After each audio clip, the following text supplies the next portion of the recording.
ఈనాటి ఇన్స్టిట్యూట్ విస్తృత స్థాయి సమావేశాలకు అధ్యక్షత వహించిన శ్రీ రామ్మోహన్ రెడ్డి గారికి, మల్లికార్జున గారికి,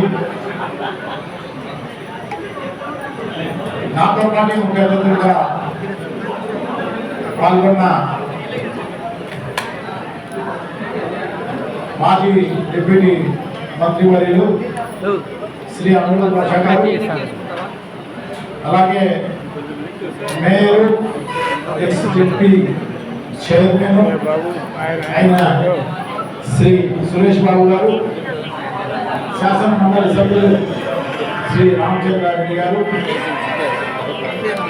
వేదికలను తెలిసిన ఈ స్టేషన్ కమిటీ సంబంధించిన సభ్యులు, ఈ స్టేషన్లో ఉన్న డివిజన్ కార్పొరేటర్లు, ఇన్ఛార్జీలు, జిల్లా కమిటీకి సంబంధించిన సభ్యులు, అలాగే రాష్ట్రానికి సంబంధించిన సభ్యులు అందరికీ కూడా పేరు పేరున నమస్కారాలు వ్యక్తపరుస్తున్నా. నా ముందుగా వైఎస్ఆర్ కుటుంబ సభ్యులందరికీ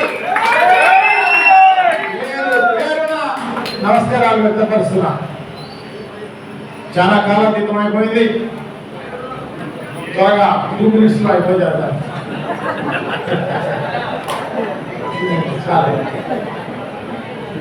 మనమందరం కూడా వైఎస్ఆర్ కాంగ్రెస్ పార్టీ అనేది మొదటి నుంచి ఒక ఉద్యమం నుంచి పుట్టిన పార్టీ. వైఎస్ఆర్ కాంగ్రెస్ పార్టీ ఎప్పుడు కూడా అధికారంలో ఉంటూ అధికారంలో లేకపో ప్రజల శ్రేయస్సే ధ్యేయంగా, రాష్ట్ర అభివృద్ధి శ్రేయస్సే ధ్యేయంగా పనిచేస్తున్న పార్టీ.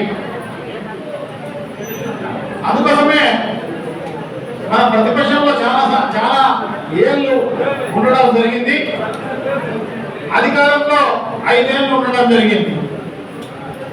అధికారంలో ఉన్నప్పుడు ప్రజల శ్రేయస్సే ధ్యేయంగా పనిచేసిన పార్టీ జగన్మోహన్ రెడ్డి గారు.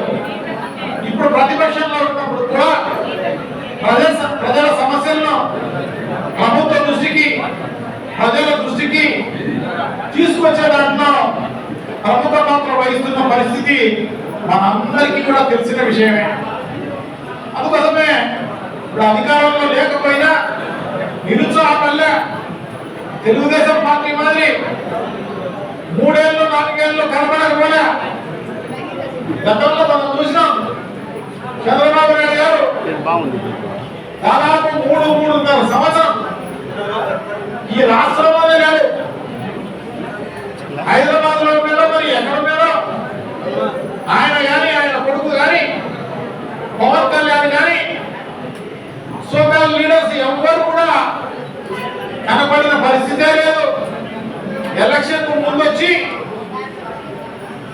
అబద్ధాలన్నీ చెప్పి ప్రజలను మోసగించే కార్యక్రమంలో భాగంగా మేనిఫెస్టోలో అన్ని రకాలైన అబద్ధాలు చెప్పే కార్యక్రమం చేయడం జరిగింది తప్ప వాళ్ళు ప్రజల శ్రేయస్సు గురించి కానీ, రాష్ట్ర అభివృద్ధి గురించి కానీ ఎప్పుడు కూడా పట్టించుకున్న పరిస్థితే లేదు అని చెప్పి మీకు తెలియజేసుకుంటున్నా.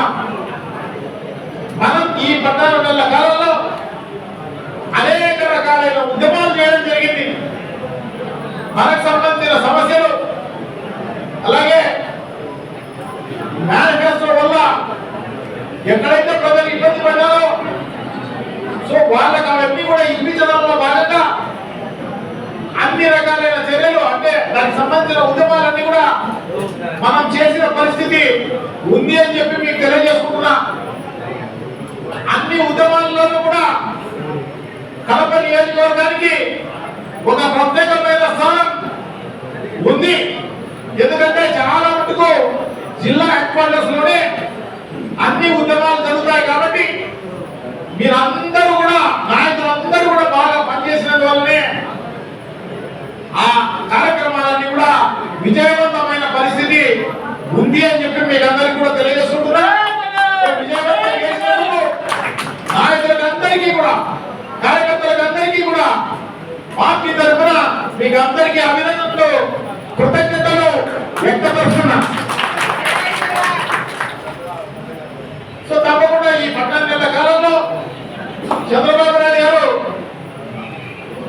రాష్ట్రానికి కానీ రాష్ట్ర ప్రజలకు కానీ చేసింది ఏమీ లేదు అని చెప్పి మీకు తెలియజేస్తున్నా.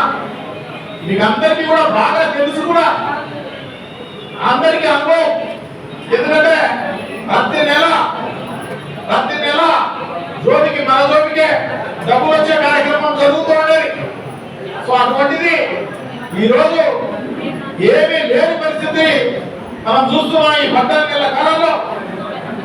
సో ఈ 14 నెలల కాలంలో చంద్రబాబు నాయుడులో చేసిందల్లా ఏంటంటే 1,86,000 కోట్ల రూపాయలు అప్పు తప్ప వేరే ఏమీ లేదు అని చెప్పి తెలియజేసుకుంటున్నా. ఏదో సంపద సృష్టిస్తా అని చెప్తే ఏదో పెద్ద ఎత్తున ఈయనకు అనుభవం ఉంది, 45 ఏళ్ల ఇండస్ట్రీ. సో ఖచ్చితంగా ఏదో పెద్ద ఎత్తున ఏదైనా సంపద సృష్టించి మనందరికీ కూడా ఇస్తలేమో అని చెప్పేసి ప్రజలందరూ కూడా ఊహించి ఉంటారు. కానీ సంపద సృష్టి అనేది ఏమీ లేదు, అప్పు తప్ప వేరే ఏం లేదు. 1,86,000 కోట్ల రూపాయలు. నిన్న మంగళవారం కూడా 3,500 కోట్ల రూపాయలు అప్పు చేసి రేపు మంగళవారానికి మళ్ళా 1,000 కోట్లకు అర్జీ పెట్టడం జరిగింది. సో ఈ రకంగా అప్పులు చేసే కార్యక్రమం జరుగుతుంది తప్ప మనకు ఏమీ లేని పరిస్థితి ఉంది అని చెప్పి తెలియజేసుకుంటున్నాం. ఈ అప్పులన్నీ కూడా ఏదైనా సంక్షేమ కార్యక్రమాలకు రాష్ట్ర అభివృద్ధిగా ఉపయోగించినారు అంటే ఏమీ లేదు. 1 రూపాయి ఉపయోగించిన పరిస్థితి ఎక్కడా లేదన్నమాట. సంక్షేమ కార్యక్రమాలకు ఉపయోగించింది లేదు, రాష్ట్ర అభివృద్ధికి చేసింది ఏది లేదన్నమాట. మనకల్లా ఇవ్వాల్సిందంటే దాదాపు ఈ 14 నెలల కాలంలో 84,000 కోట్ల రూపాయలు బాకీ పడ్డం జరిగింది. మనందరికీ ఏం చెప్పి మీకు అందరికీ కూడా తెలియజేసుకుంటున్నాం. ఎందుకంటే ఈ సూపర్ 6, 7 మాత్రమే అవి 163 హామీలు ఉన్నాయి. ఆ 163 హామీలు పక్కన పెట్టినా ఈ సూపర్ 6, 7 మాత్రమే 84,000 కోట్ల రూపాయలు ఈ రోజు ప్రజలందరికీ కూడా మొదటి సంవత్సరంలోనే బాకీ పడిన పరిస్థితి ఉంది అని చెప్పి తెలియజేసుకుంటున్నా. దాన్ని ఖచ్చితంగా వడ్డీతో సహా ఇప్పించాల్సిన అవసరం తప్పకుండా ఒక ప్రతిపక్ష పార్టీగా మనకే ఉంది అని చెప్పి మీకు అందరికీ కూడా తెలియజేసుకుంటున్నా. ఖచ్చితంగా ఎందుకంటే ప్రజలకు అన్యాయం జరిగినా, ప్రజలకు మోసం జరిగినా మనం ముందుండి వాళ్ళకు మేలు చేసే కార్యక్రమంలో భాగంగానే ఈ రోజు ఈ క్యూఆర్ కోడ్ స్కాన్ చేసే కార్యక్రమం అంతా కూడా జరుగుతున్న పరిస్థితి ఉంది అని చెప్పి తెలియజేసుకుంటున్నా. అందుకోసమే మేనిఫెస్టోలో మేనిఫెస్టో చంద్రబాబు మేనిఫెస్టో అంటే మేనిఫెస్టోను గుర్తు చేస్తూ మనం ఖచ్చితంగా ప్రజల్లోకి పోవాల్సిన అవసరం ఉంది. మీకు 84,000 కోట్ల రూపాయలు ఇవ్వాల్సిన అవసరం తప్పకుండా ఈ ప్రభుత్వానికి ఉంది. సో దాన్ని వడ్డీతో సహా మనం వసూలు చేసుకోవాల్సిన అవసరం తప్పకుండా ఉంది అని చెప్పి మనం తెలియజేసుకోవాల్సిన అవసరం తప్పకుండా ఉంది ప్రతి ఇంటికి. సో మనందరం పెద్ద ఎత్తున ఎలక్షన్లకు ముందంతా కూడా ఏమని చెప్పాడు ఆయన, బాబు షూరిటీ భవిష్యత్తు గ్యారంటీ అంట. భవిష్యత్తు గ్యారంటీ కాదు, ఆయన కూడా తెలుసు. బాబు షూరిటీ మోసం గ్యారంటీ, బాబు షూరిటీ దౌర్జన్యం గ్యారంటీ, బాబు షూరిటీ కరువు గ్యారంటీ.